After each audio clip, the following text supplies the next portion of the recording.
Hello students, welcome সবাইকে learn easy অ্যাপের YouTube চ্যানেলে। আমি সায়ন্তন স্যার। আমি তোমাদের ইংলিশের যে পোর্শনগুলো থাকে সেই পোর্শনগুলো কভার করছি।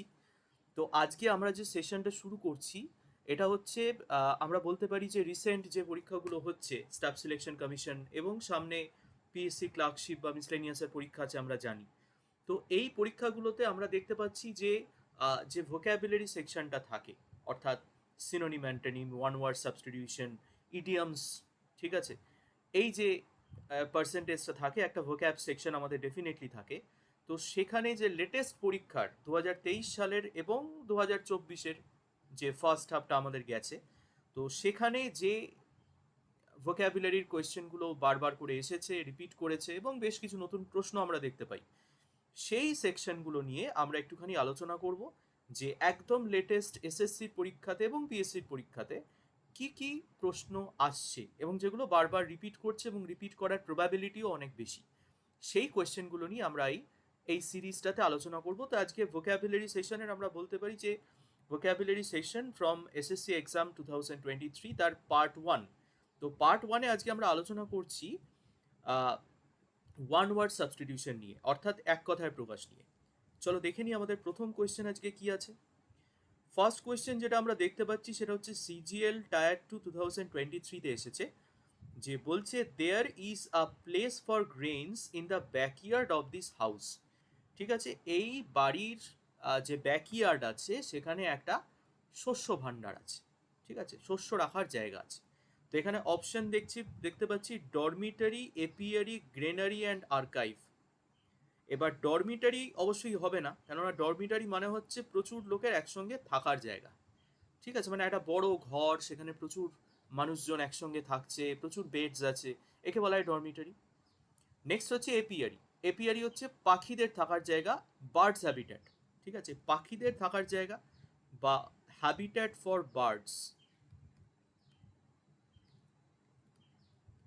একে আমরা বলি এপিয়ারি।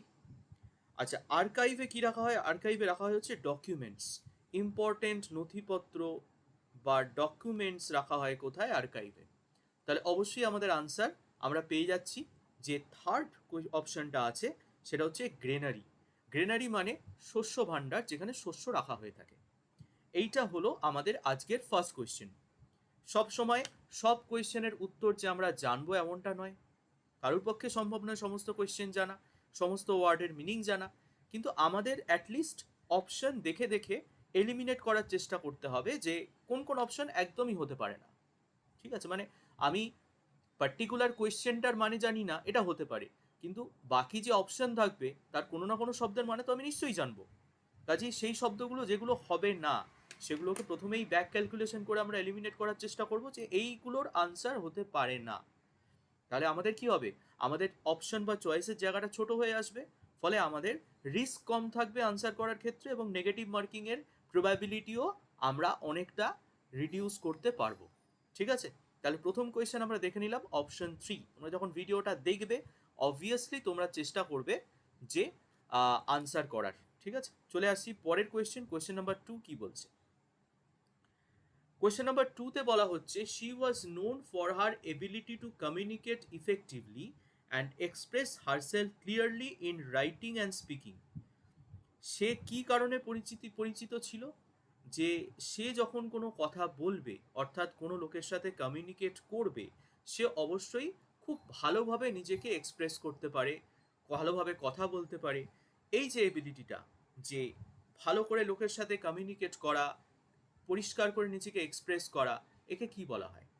একে আমরা বলে থাকি, যদি অপশন দেখি, আর্টিকুলেশন। অপশন হচ্ছে অপশন থ্রি, আর্টিকুলেশন। ইনকোহারেন্স মানে হচ্ছে ল্যাক অফ লজিক বা ল্যাক অফ ক্ল্যারিটি। ঠিক আছে, ইনকোহারেন্ট মানে আমরা বলতে পারি লজিকের অভাব বা ক্ল্যারিটির অভাব।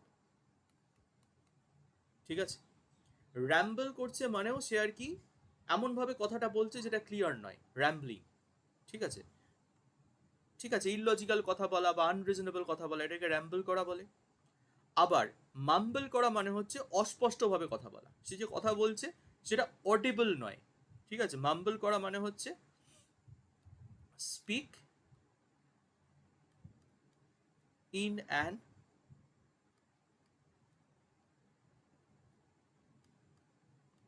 Inaudible voice. ইনঅডিবল ভয়েসে কথা বলাকে বলা হয় মাম্বল করা। ঠিক আছে, তাহলে অবশ্যই আনসার আমরা পেয়ে যাচ্ছি আর্টিকুলেশন। তাহলে সেকেন্ড কোয়েশ্চেনের আনসার আমরা কি পেলাম? Third option, that is articulation. এটা এসছে কবে? সিজিএলএ। সিজিএলএ 2023-এর tyre 2-তে।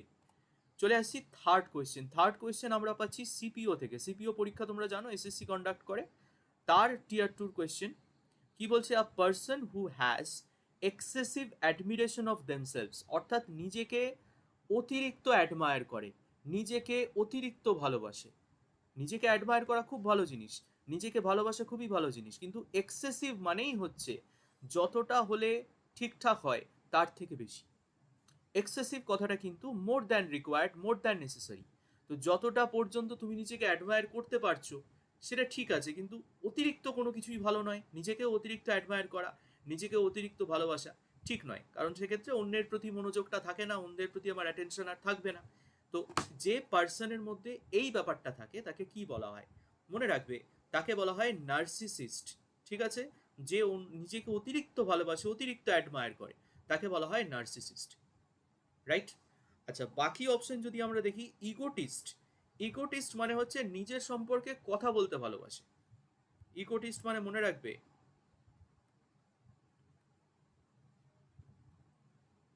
loves to talk about oneself,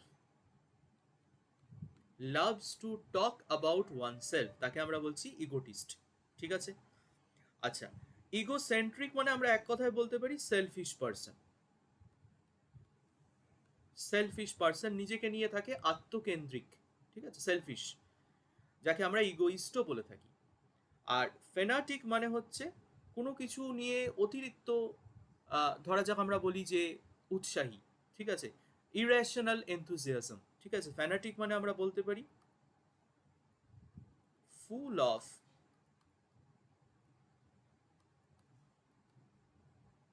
irrational enthusiasm, একে আমরা বলি ফ্যানাটিক। ঠিক আছে, তাহলে আনসার, থার্ড কোয়েশ্চেনের আনসার আমরা পেয়ে গেলাম অপশন 3, দ্যাট ইজ নার্সিসিস্ট। চলে যাব পরের কোয়েশ্চেন, কোয়েশ্চেন নাম্বার 4। আবার এটার সিপিওর কোয়েশ্চেন বলছে, one who cannot be corrected, যাকে শোধরানো যায় না, যাকে কারেক্ট করা যায় না, তাকে কি বলা হয়? বা যাকে কারেক্ট করা যায় না তাকে আমরা এখানে অপশন অনুযায়ী আমরা দেখতে পাবো আনসারটা হবে ইনকরিজিবল। ইনকরিজিবল মানে হচ্ছে সংশোধনের অযোগ্য, যাকে শোধরানো যায় না। ঠিক আছে, আচ্ছা, বাকি অপশন যদি আমরা দেখি, ভালনারেবল মানে হচ্ছে ওপেন টু অ্যাটাক। মানে এটা কিভাবে ইউজ হয় বলো?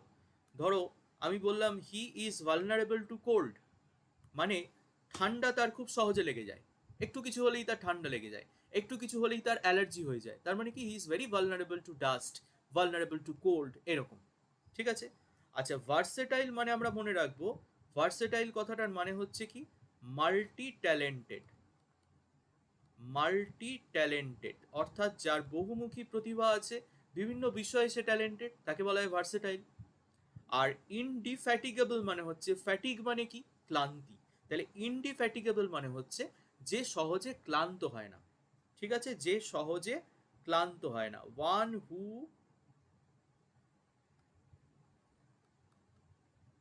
ডাজন্ট গেট টায়ার্ড ইজিলি, একে আমরা বলি ইনডিফ্যাটিগেবল। তাহলে চারের আনসার আমরা কি পেলাম? Fourth option, that is incorrigible. চলে যাব পরের question, question number 5। Question number 5 কি বলছে? বলছে, wooden frame for holding an artist's work while it is being painted or drawn. অর্থাৎ ধরা যাক কোনো আর্টিস্ট কোনো ছবি আঁকছে, তাহলে সে যে জায়গাটায় ছবি আঁকছে, অর্থাৎ যেটাকে ক্যানভাস বলে, ক্যানভাস যে একটা উডেন ফ্রেমের মধ্যে টাঙানো থাকে। ঠিক আছে, ক্যানভাস তো একটা রাফ ক্লথ, তার উপর তো আমি সরাসরি আঁকতে পারবো না, সেটা কোথাও একটা কাঠের ফ্রেম বা কোথাও একটা বাঁধিয়ে রাখতে হবে, যেখানে দাঁড়িয়ে আমি ছবিটা আঁকবো। এই যে উডেন ফ্রেমটা যেখানে ক্যানভাসটা লাগানো থাকে, তাকে কি বলা হয়? তাকে বলা হয় ইজেল। ঠিক আছে, খেয়াল রাখবো, ইজেল, যেখানে ক্যানভাস আটকানো থাকে তাকে বলা হয় ইজেল। আচ্ছা, বাকি যে তিনটে অপশন আছে এটা একটু বুঝে নাও, তিনটেই রিলেটেড। ঠিক আছে, প্ল্যাটফর্ম মানে তো যে কোনো একটা আমি সমতল ভূমি দেখতে পাচ্ছি, তারপর একটুখানি উঁচু যে অংশটা সেটাকে প্ল্যাটফর্ম বলে, যেরকম স্টেশনে রেলের প্ল্যাটফর্ম থাকে। ঠিক আছে, প্ল্যাটফর্ম মানে আমরা জানি। আচ্ছা, বাকি আছে পোডিয়াম আর লেকটার্ন। পোডিয়াম হচ্ছে যেখানে বক্তা উঠে বক্তৃতা দেয়। ঠিক আছে, পোডিয়াম হচ্ছে সেই প্ল্যাটফর্মটা যেখানে একজন স্পিকার বক্তৃতা দিচ্ছে। ঠিক আছে, এটা আমরা বলতে পারি a platform on which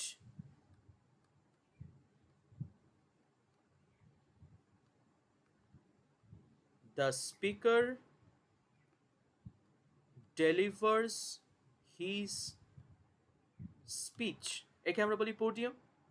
আর লেকটার্ন মানে কি বলছি, লেকটার্ন হচ্ছে দেখবে যে পোডিয়ামের ওপর এই যারা স্টেজ আছে, স্টেজের ওপরে একটা বড় এরকম থামের মতো থাকে, যেখানটা একটা স্ট্যান্ড থাকে, যেখানে বক্তা বা স্পিকার যে কথাটা বলছেন তার একটা কোনো রাইটিং বা কোনো আর্টিকেল সেটা আটকানো থাকে, যেটা দেখে দেখে বলে। ঠিক আছে, ওটা লম্বা, এই যদি পোডিয়াম হয় তাহলে তার উপর এরকম লম্বা একটা স্ট্যান্ডের মতো থাকে, তো এইখানটায় দাঁড়িয়ে স্পিকার বক্তৃতাটা দেয়, এর একটা স্ট্যান্ড থাকে যেখানটায় আটকানো থাকে, ওই জায়গাটাকে বলে লেকটার্ন। ঠিক আছে, তো লেকটার্ন মানে হচ্ছে এমন একটা জায়গা যেখানে স্পিকার তার বক্তৃতাটা দিচ্ছে একটা স্ট্যান্ডের উপরে। ঠিক আছে, এটা বলতে পারি টল structure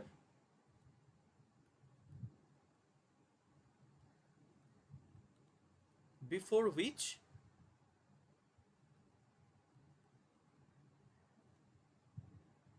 a speaker delivers।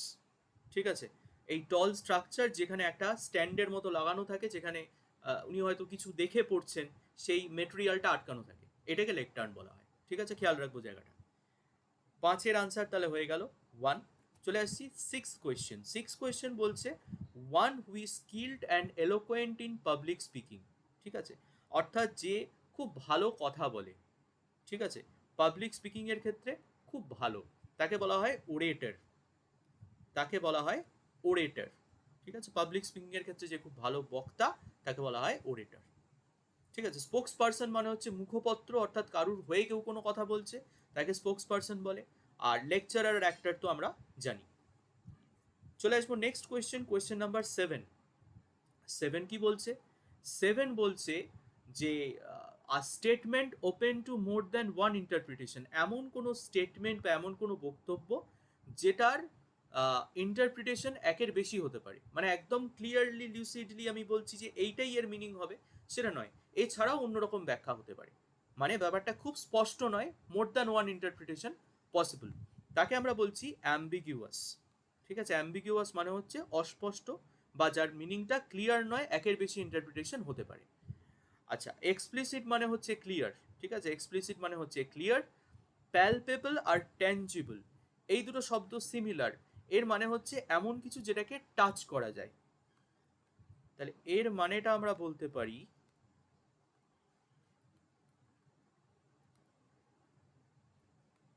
Something that can be touched. Something that can be touched, একে আমরা বলছি প্যালপেবল বা ট্যাঞ্জিবল। আচ্ছা, চলে আসবো তারপর 8 নাম্বার। 8 বলছে the husks of corn or other grain separated by winnowing or threshing. ঠিক আছে, মানে একটা যে শস্য তৈরি করা হচ্ছে, প্রডিউস করা হচ্ছে, তার যে এমন অংশটা যে অংশটা সেপারেট করা হচ্ছে। ঠিক আছে, ঠিক আছে, এমন একটা অংশ যেটাকে সেপারেট করা হচ্ছে, আলাদা করা হচ্ছে শস্য থেকে, যে জিনিসটা ফেলে দেওয়া হবে সেই জিনিসটা আলাদা করা হচ্ছে, সেটাকে কি বলা হয়? এইটাকে বলা হয় শ্যাফ। ঠিক আছে, একে বলা হয় শ্যাফ। ঠিক আছে, আর পিল মানে তো খোসা ছাড়ানো। ঠিক, পিল করা আমরা জানি পোট্যাটোকে কি করা হয়, পিল করা হয়। হে মানে খড়। আর ফডার মানে হচ্ছে পশু খাদ্য বা অ্যানিমাল ফুড। ফডার মানে হচ্ছে পশু খাদ্য বা অ্যানিমাল ফুড। রাইট, চলে আসবো নেক্সট কোয়েশ্চেন। কোয়েশ্চেন নাম্বার 9 বলছে টু স্কিপ অ্যাবাউট প্লেফুলি, অর্থাৎ আনন্দে লাফাচ্ছে, যেটা হরিণ বা ছাগল করে থাকে। ঠিক আছে, আনন্দে লাফানো, স্কিপ অ্যাবাউট, একে বলা হয় গ্যাম্বল। ঠিক আছে, একে বলা হয় গ্যাম্বল। অপশন 3 যেটা আছে সেটা গ্যাম্বল। ঠিক আছে, আচ্ছা বাকি অপশনগুলো একটু যদি আমরা দেখি, স্ক্র্যাম্বল মানে হচ্ছে খুব তাড়াহুড়ো করে রাশলি কাটিয়ে বেরিয়ে যাওয়া। অ্যাম্বল মানে হচ্ছে খুব স্লোলি মুভ করা, আস্তে আস্তে হাঁটছে, খুব স্লোলি কেউ মুভ করছে, একে বলা হয় অ্যাম্বল। ট্রান্ডল মানেও তাই, মুভ স্লোলি, এই দুটোর মানে সিমিলার। অ্যাম্বল মানে হচ্ছে মুভ স্লোলি, ট্রান্ডল মানে হচ্ছে মুভ স্লোলি। কিন্তু অ্যাম্বল কথাটা নর্মালি কার ক্ষেত্রে বলা হয়? পার্সনের ক্ষেত্রে, ঠিক আছে? ডিফারেন্স একটা আছে, খেয়াল রাখবো। কোনো ব্যক্তি যদি খুব আস্তে আস্তে হাঁটে তাহলে তাকে আমরা বলি অ্যাম্বল করছে। আর যদি কোনো গাড়ি ঘোড়া, ঠিক আছে, কোনো ভেহিকল যদি খুব আস্তে আস্তে মুভ করে তাকে আমরা বলি ট্রান্ডল করছে, ঠিক আছে? তাহলে দুটোই মুভ করা আস্তে আস্তে। ডিফারেন্স কি? মানুষ হাঁটলে সেটা অ্যাম্বল, আর যদি ভেহিকল যায় তাহলে ট্রান্ডল। ওকে, আচ্ছা। নেক্সট হচ্ছে কোয়েশ্চেন নাম্বার 10 আজকে আমাদের, সেটা হচ্ছে ন্যাচারাল ট্যালেন্ট ফর সামথিং। কোনো কিছু করার একটা স্বাভাবিক প্রতিভা, ন্যাচারাল ট্যালেন্ট, তাকে আমরা কি বলি? অপশন আছে flair, feeling, favour and flavour. সোজা অপশন, আনসার হবে ফ্লেয়ার। ফ্লেয়ার কথাটার মানে হচ্ছে, মানে আমরা বলি যে সে খুব ভালো লেখে, তার যে লেখার ক্ষমতা এটা সহজাত, ঠিক আছে? আমরা কি বলি? He has a flair for writing, মানে কি? সে খুব সহজে কথা বলতে পারে, একে বলে ফ্লেয়ার। আর ফ্লেভার মানে স্বাদ, ফেভার মানে একটা কোনো সুবিধা দেওয়া, ফিলিং মানে তো আমরা জানি। তো অবশ্যই আনসার হয়ে গেল ফ্লেয়ার, ঠিক আছে? আমরা অপশন এলিমিনেট করেই কিন্তু করে ফেলতে পারছি। তো আজকে যে সেশনটা আমরা করলাম, এই সেশনটা ওয়ান ওয়ার্ড সাবস্টিটিউশনের একদম লেটেস্ট সিপিইউ এবং সিজিএল পরীক্ষা থেকে যে 2023-এ কোয়েশ্চেন এসেছে সেইটা আমি তোমাদের সাথে আলোচনা করলাম। নেক্সট সেশনে আমরা আবার লেটেস্ট পরীক্ষার ভোক্যাবের অন্য কোনো সেকশন, ইডিয়ামস বা অনওয়ার্ড, এগুলো নিয়ে, ইডিয়ামস বা সিনোনিম অ্যান্টোনিম, এগুলো নিয়ে চলে আসবো, ঠিক আছে? তো তোমরা অবশ্যই চ্যানেলটাকে সাবস্ক্রাইব করে নিও এবং সেখানে তোমরা নোটিফিকেশন অন করে রেখো, যাতে এই ধরনের অন্যান্য আরও ভিডিওস আমার ইংলিশের প্রিপারেশনের, তোমার প্রিপারেশনের ক্ষেত্রে এবং অন্যান্য যে সাবজেক্টস আছে তার প্রিপারেশনের জন্য তোমাকে সাহায্য করবে। ওকে, সবাই ভালো থেকো, থ্যাংক ইউ।